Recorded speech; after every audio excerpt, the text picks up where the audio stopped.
Hi, I'm Anya from Anya Marta Art, and today I prepared for you some of my very favorite books. So a while ago I did a course with Make Art That Sells, which was a picture book course, and I left it for a bit, I explored, and I came back to picture books. I haven't actually done any picture books, I'm very much in a beginner stage still. But I think it's going to the right direction. I'm learning. I'm currently doing the Good Ship illustration course as well with the picture books, and oh my goodness, I could recommend this course to anyone that is interested. But let's get back to the topic. The books I chose, this is just a little percentage of what I have, and this is the part one. I'm going to do more on those, and these are the books that really inspired me, that for some reason I love, and I wanted to show you what I love about them. Some of them are my son's books. He's 12 now, so I get them. Some of them I just buy. I sometimes buy them in a second-hand shop, or I'll buy them online. If I really love something, then I would purchase. So let me show you what I have. So my first choice is from the Pomelo series. It's a really funny character, this elephant, Pomelo, and it's such a humorous book. The concepts are so simple, closed, open, and I think there was another one, far away, close, just teaching children, and a really smart, clever illustration here, there, just hilarious. And there are some actors, scenography. It's really adorable, really funny, and also it looks quite organically drawn. I love that about it. So this is the book that used to belong to my son, and we love to read it, even though he doesn't speak Polish, so he would guess what would it say, and sometimes he get it right, sometimes he come up with his own idea. It's so funny. And I also bought the second one for myself. My son was already grown at that point. I love that font, it's very nice. It's just so simple, but the colors are quite strong for my liking, but they all go together nicely. The palettes are good. It's just so adorable. I know I said that many times. Cute. The concept. I love the humor here in this book, and the concepts. So really lovely book. And this is by Ramona Badescu and Benjamin Chaud, if I read that correctly, and I think it's in different languages, but these ones I got from Poland. It's amazing. Next one is by Alison J, and I have such fondness for Alison. I actually ordered a few of her beautiful postcards on Etsy, and she wrote me a handwritten note as well, which is so lovely. Alison has been on a children's books market for a really long time, and I was actually shocked to find out that she did all her paintings with, I believe, acrylic paint, and then this varnishing, cracking varnish. This is not Photoshop, this is actually all organically made. So wow, Alison, hats off to you. Absolutely beautiful. But what I love about Alison's style, again, the humor, the charm, and it's just so, the styling is so adorable. All those creatures, look at the human as she does, those very long shapes, and the heads are really tiny. It has this kind of like a vintage feel, but I don't even know how to tap it, but I would say nostalgic, vintage, very beautiful. So this is one of the books. It's kind of alphabet, and my favorite one is Welcome to the Zoo. That's favorite of Alison's. Every spirit is quite different.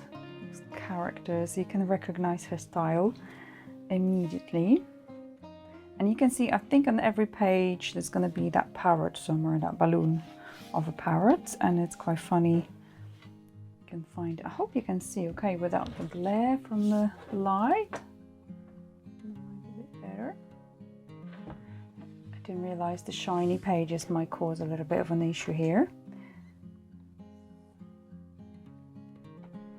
So the styling is amazing. It's quite unique. The scenes she built here, the setup is really fun, and there's no page the same. So I love lots of detail, I guess, as well, because when I got all those books together, I was trying to find what I love about them, and I spent a long time writing things down. For example, oh, I love that book because this and this, and that kind of helped me a little bit what not to do and how to find my own style. So kind of learning from other artists that way. I love it. It's such a cool book. Alison J will always be in my heart, because I think that's after seeing her books I also got interested in picture books. Now this is the book by very well-known Julia Donaldson. She did the Gruffalo book she written, and here we have David Roberts that illustrated. He's very good at expressions, and those characters are so funny. It was just perfection. Look at this scene. So much detail, but so clear at the same time. It's just masterpiece. I was trying to tap, why do I love this? Why? How is that flowing? It's just humor as well.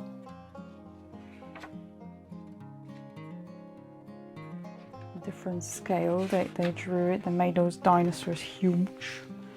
Like here, look at those, they look massive. Quite limited palette actually. There isn't, you can probably tap just a few colors, and I love that, those little legs underwater. It reminds me a little bit of elephants. I have such fondness to elephants, and especially baby elephants, and that reminds me those chunky legs. It's so funny. And I think they had a little, I don't know, is it called Easter egg? That little character that you have to find in every page. This lizard, blue lizard.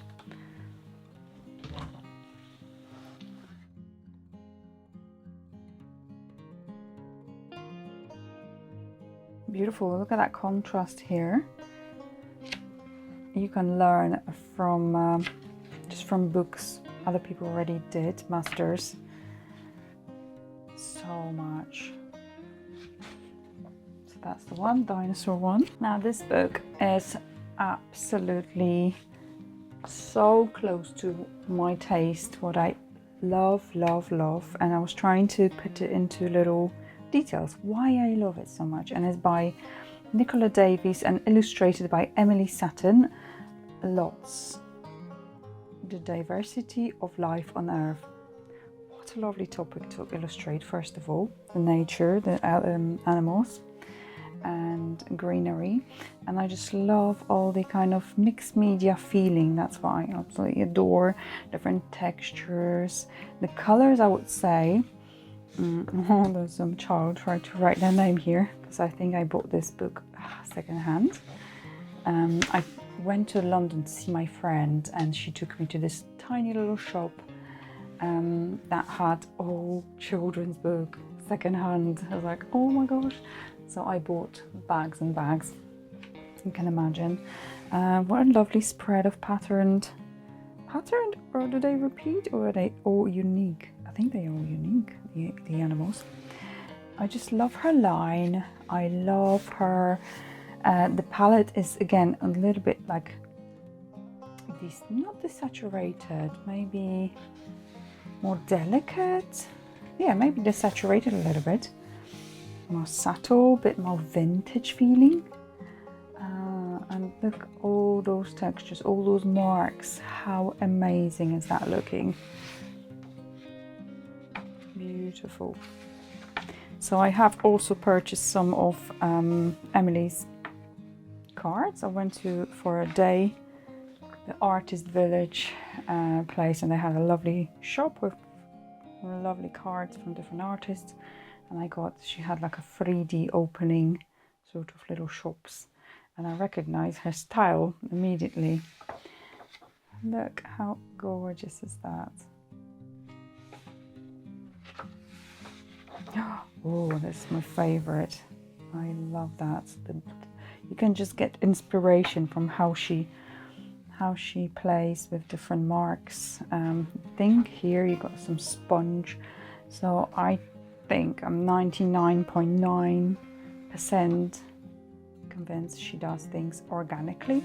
I think I read somewhere, but I'm not sure. Maybe she kind of combines. How stunning is this spread? It's just amazing. Everything works so nicely as well. So that's one of my absolute favorite illustrators. And I love her line. It looks like it's made with watercolor, very thin lines, not necessarily pencils. And it works so beautifully, so delicate. Oh, this just pops, doesn't it? The colors, the movement, and also you can see lots of swishy kind of lines. They create energy and movement within a page, because if everything was very static, that wouldn't have that wow effect, I believe. Very beautiful. Another very rich page. I wonder how long altogether it took her to illustrate this book. So detailed, so absolutely beautiful.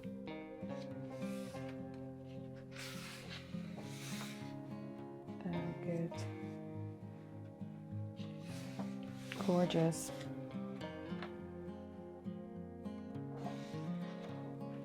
Another spread. That's one of my absolute favorite, and I love picking this one and just even looking at details. Oh, how did she solve that problem, or that shape, or that animal? How did she do that? And I like this style of painting eyes as well, characters. And last not least, there will be more parts, by the way, guys. Dinotopia. It's a legendary book. Legendary. Here we go. It's quite old. I'm not sure if it was in the 70s that was made. But oh my goodness, it's like realism meets that beautiful watercolor style. Oh, this is actually from 1992, but I'm not sure. Yeah, first published in Great Britain in 1992. And I should say the author, really, I just assume everyone knows. James Gurney. And he wrote it and illustrated, so double points. Even though this this illustration is very realistic looking, you still see those kind of like a dry brush effect here, those little textures. It's absolute poetry. And it's about I don't remember if they were related. We read the story, but I forgot now. They discovered this island, and it's basically with dinosaurs living there, and kind of humans more serving dinosaurs. It's roles reversed, and you can imagine what would it be like. Oh, I remember my son was feeling so sorry for this one and so worried for this little baby dinosaur because he got hurt. Yeah, we both were worried. It's very interesting. How would that be? What would the bed look like? This is, they're keeping those eggs warm. It's just such a great concept as well. Lots of kind of instructional type of illustration as well. Something you'll have in biology book. Oh, I love this one. Probably my favorite illustration, the dinosaur that looks after the babies.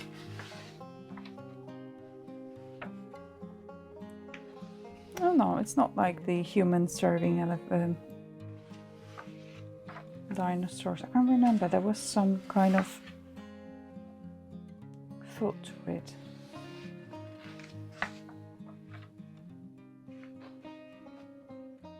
I think they respected them very much. So gorgeous.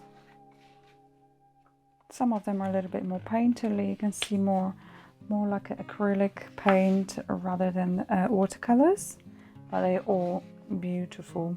How cool is that? How beautifully is that painted with just shapes?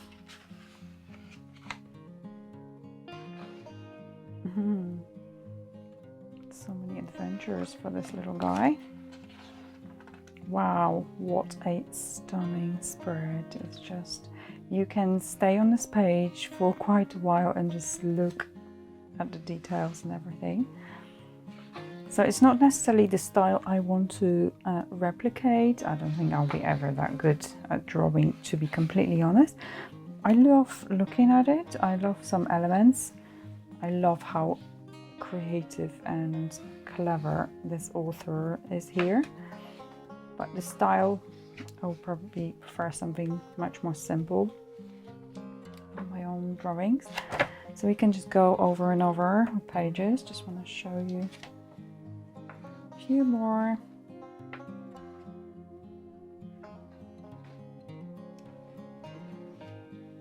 And I think there are a few different books on the series. Oh, this is one of the most famous illustrations, like a parade of them.